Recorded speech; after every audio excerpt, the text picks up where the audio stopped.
แต่ว่าเฮาพันตรีสอนใส่อะไรฮักแต่ว่าสังกัดอยู่คณะวิชาครูเวียกงานพักเวียกงานการเมืองห้องอบรมก่อสร้างวิทยาการนายทหารบกกรมดำว่ามื้อนี้เฮาได้รับอนุญาตจากคณะวิชาครูเวียกงานพักเวียกงานการเมืองเว้ารวมเว้าเฉพาะก็แม่นแผนกเวียกงานพักเวียกงานการเมืองว่าให้มาขึ้นห้องเกี่ยวกับวิชาเวียกงานพักเวียกงานการเมืองให้นักเรียนการเมืองปี3ชุดที่22แต่ว่าในการขึ้นห้องการถ่ายทอดความรู้การพันขยายบรรดาเนื้อในบทเรียนต่างๆให้กับนักเรียนนั้นแต่ว่าเฮาเองได้มีความแต่ว่าห้างหากะเกียมการค้นคว้าต่อกับบรรดาเนื้อในบทเรียนบทสอนเพื่อที่จะมาขึ้นห้องถ่ายทอด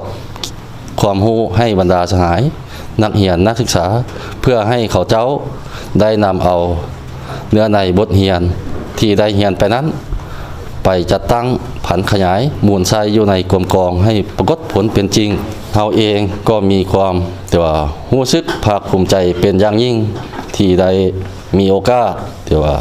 ชิดสอนแต่ว่าถ่ายทอดบรรดาความรู้ต่างๆให้นักเรียนนักศึกษาที่ได้เข้ามาเรียนอยู่ภายในวิทยาการนายทหารบกกรมดำขออวยชัยพรต่อกับบรรดาคณะพักคณะบัญชาแต่ละขั้นว่าจงมีสุขภาพเข้มแข็งเฮ็ดสำเร็จหน้าที่ของตนสืบต่อชี้นำพา